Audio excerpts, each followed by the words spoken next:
Autoline Daily is brought to you by Bridgestone, passion for excellence. Here are today's top headlines. NUMMI could be on its last legs. GM announces a slew of top management retirements. And automakers oppose E15. Up next, we'll be back with the news behind the headlines.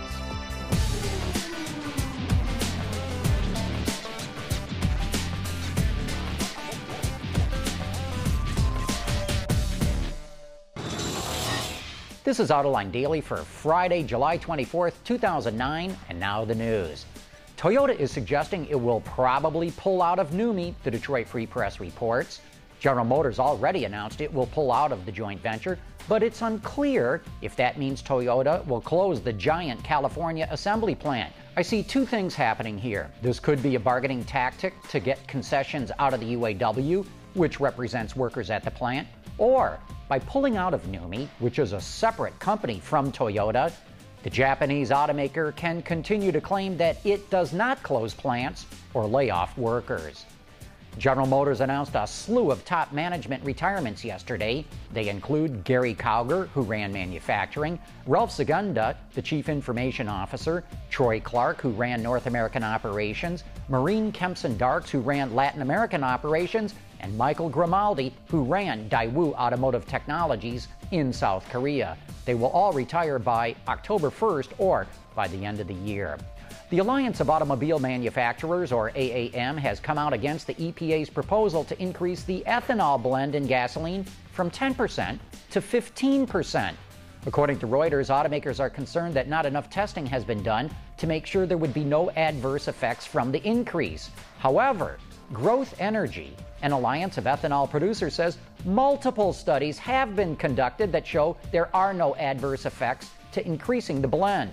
The EPA has until December 1st to make a decision. And by the way, the members in the AAM are BMW, Chrysler, Ford, GM, Jaguar, Land Rover, Mazda, Mercedes, Mitsubishi, Porsche, Toyota, and VW.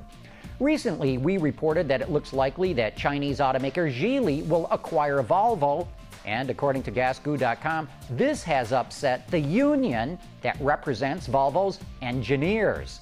The union is concerned that jobs in Sweden could be cut if production is moved to China, and that suppliers will not work with the company because of Geely's reputation for plagiarism. The union also posed this question: how could you expect a less experienced Chinese owner to turn Volvo around if even Ford failed to do so? Autoblog reports that BMW is offering a $4,500 incentive on diesel-powered versions of the X5 and 3 Series. Of course, BMW has been offering diesels in a package that costs about $5,000, so all it's really doing is reducing the premium it charges for diesels. Mercedes and VW, by the way, charge about $1,500 for their diesels. The Auto Channel reports that Nissan is developing a new safety feature called Navigation Cooperative Intelligent Pedal. The technology uses GPS data to track where a car is traveling. If a car approaches a curve in the road too fast, the system pushes back on the accelerator and then applies the brakes to slow the vehicle down to a safe speed. The technology should launch this fall in Japan on the new Fuga. Coming up next, a preview of this week's episode of Autoline, which is all about the new Ford Taurus.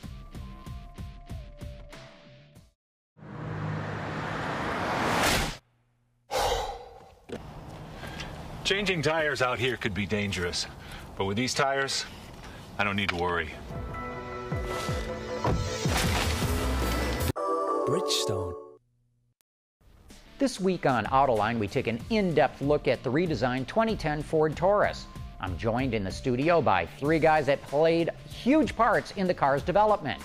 Earl Lucas is responsible for exterior styling. Lon Zabak designed the interior, and Mike Crowley is in charge of marketing.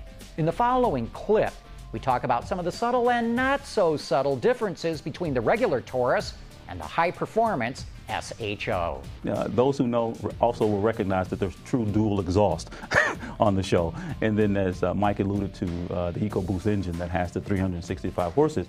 Those are the kind of things that we want people to understand, and those who know about the show will realize that it has it. When we were planning the show, we brought in the Show Enthusiast Club. Oh, yeah. And they're very passionate owners. We brought them and said, what do you think? What should we do with this product? And they gave us a lot of feedback. The performance of the vehicle, the naming of the vehicle, what we should call the vehicle, and they were clear that they wanted it to be stealth. Yes. Kind of a sleeper car, so they could creep up on those, you know. In fact, to allude a little bit to what Mike's saying, you know, I wanted to put, you know, no fascia on it and big stripes on it, but one of the guys told me that means that the cops just notice you faster, sooner. So we don't need all that paraphernalia. You just want to make sure the appointments are right. As designers, we always have to temper our desire to design or sometimes go overboard. We had to recognize that, as Earl said, the car wasn't a Mustang. It's not a Mustang GT. No. It's a much more sophisticated product, and Taurus as a whole is more sophisticated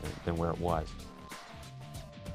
As always, you can watch the entire episode of Autoline right now on our website. Okay, it's Friday, and you know what that means. It's time to announce the winner of this week's trivia contest. We challenged you to tell us what the letters in Fiat stand for, and the correct answer is Fabbrica Italiana Automobili Torino. And as always, we randomly selected this week's winner from the pool of correct responses, and the lucky winner is Diane Malone of Bartlett, Illinois. Congratulations, Diane. You just won an Acura Motorsports baseball hat. And that's it for today's show and this week's programming. Thanks for watching. We'll see you next week.